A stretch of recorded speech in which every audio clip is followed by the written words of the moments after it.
आपने कई हॉन्टेड यानी कि भूतिया जगहों के बारे में जरूर सुना होगा।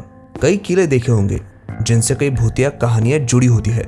आज के इस एपिसोड में हम आपको एक ऐसा ही किला दिखाने वाले हैं जिससे भूत प्रेत और आत्माओं की कहानियां जुड़ी है।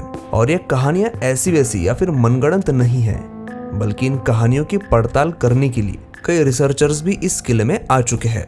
और हम भी इस किले में पहुंच गए जहां लोग रात में तो क्या दिन में भी जाने के लिए डरते हैं। मध्य प्रदेश के मोरेना जिले से 70 किलोमीटर दूर सबलगढ़ शहर की पहाड़ी पर बसा है एक रहस्यमय किला जिसका नाम है सबलगढ़ किला। जब हमने इस किले के बारे में कहानियां सुनी तो जाहिर सी बात है कि हमें उन पर विश्वास नहीं हुआ, क्योंकि अगर कोई आपको ये कहे कि एक दीवार में ऐसा पत्थर लगा हुआ है जो दिवाली की रात खून के आंसू रोता है, तो क्या आप इस बात पर आसानी से यकीन कर पाओगे? शायद नहीं। लेकिन जैसे जैसे हम इस किले की तरफ जा रहे थे, हमें ऐसा फील हो रहा था कि इस किले के अंदर हमें जरूर कुछ ऐसा देखने को मिलने वाला है जिसे देखने के लिए हम यहाँ पर आए थे। ये किला सबलगढ़ शहर के बीच बसा हुआ है, यहाँ के बस स्टॉप से बस 2 किलोमीटर दूर।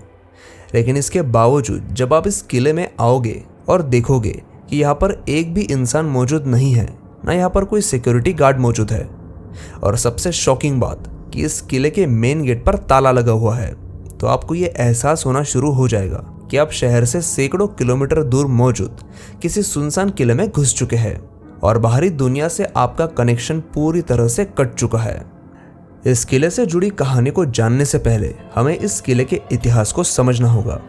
इस किले का इतिहास महाभारत काल से जुड़ा है। महाभारत काल में यह किला छेड़िया राजा के अधीन था और इस किले पर मौर्य, कुषाण, सिंधिया और गुप्त साम्राज्य का भी शासन रह चुका है। इस किले का निर्माण 16वीं शताब्दी में गुर्जर राजा सबल सिंह ने शुरू किया था, लेकिन अपने जीते जी वो इसे पूरा नहीं बना पाए, जिसके बाद 17वीं सदी में करौली के राजा महाराजा गोपाल सिंह ने इस किले का निर्माण पूरा किया था। इतने मजबूत और सुंदर किले पर बाहरी आक्रमणकारियों की नजर ना पड़ी हो, ऐसा तो हो ही नहीं सकता। 17वीं सदी में जब ये किला बनकर तैयार हुआ था तो इसकी खूबसूरती की और पहली नजर पड़ी सिकंदर लोधी की। उसने इस किले पर आक्रमण किया और वो जीत भी गया, लेकिन उसके हाथों में ये किला ज्यादा दिनों तक नहीं टिक पाया। कुछ ही महीनों में मराठाओं ने इस किले पर आक्रमण किया और लोधी से ये किला जीतकर इसके असली मालिक यानी राजा गोपाल सिंह जी को इसे वापस लौटा दिया। इस किले में ज्यादातर बलुआ पत्थर का इस्तेमाल हुआ है। इस किले के पीछे सिंधिया राजा के शासनकाल में बनाया हुआ एक प्राकृतिक तालाब है। किले में रहने वाले लोगों की पानी की जरूरत को पूरा करने के लिए इस तालाब को बनाया गया था। सिर्फ यही नहीं, इस किले में आपको कई सारी ऐसी सुविधाएं देखने को मिलेगी जो हम आज के समय में इस्तेमाल करते हैं। अब ये नीचे की जगह देखिए, इस जगह का इस्तेमाल एक स्टेज के रूप में होता था और यहाँ अलग अलग प्रोग्राम्स होते थे और इस जगह पर राजा अपने परिवार के साथ बैठकर उनका मजा लेते थे। अब ये देखिए, यहाँ पर पत्थरों का हुक बना है और वो भी कितना परफेक्ट है। देखिए, आज 400 सालों के बाद भी उसका एक टुकड़ा भी डैमेज नहीं हुआ है। सुरक्षा की दृष्टि से किला काफी मजबूत था और यहाँ रहने वाले राजा इस किले की वजह से ही सुरक्षित थे।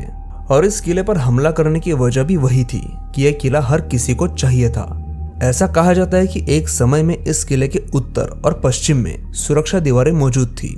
2 किलोमीटर लंबी ये दीवारें और पूर्व पश्चिम में मौजूद घना जंगल इस किले को और ज्यादा सुरक्षित बनाता था। लेकिन इसके बावजूद इस किले में रहने वाले लोगों के साथ ऐसी क्या घटना हुई थी जिसकी वजह से इस किले को आत्माओं से जोड़ा जाने लगा। और आज हालत ये है कि ये किला पूरी तरह से वीरान पड़ चुका है। हुआ यह था कि ग्वालियर के राजा ने इस किले पर आक्रमण किया था। इस घमासान लड़ाई में दोनों तरफ के काफी सैनिक मारे गए और आखिर में उस वक्त के यहाँ के एक राजकुमार को ग्वालियर के राजा ने काफी तड़पा तड़पा कर मारा था। यहाँ के एक पत्थर पर उनका सिर पटक कर उनकी हत्या कर दी थी।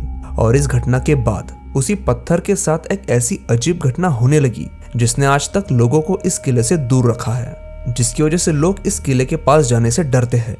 दावा यह है कि हर दिवाली की रात उस पत्थर से खून टपकता है और इस घटना को काफी लोगों ने देखा भी है।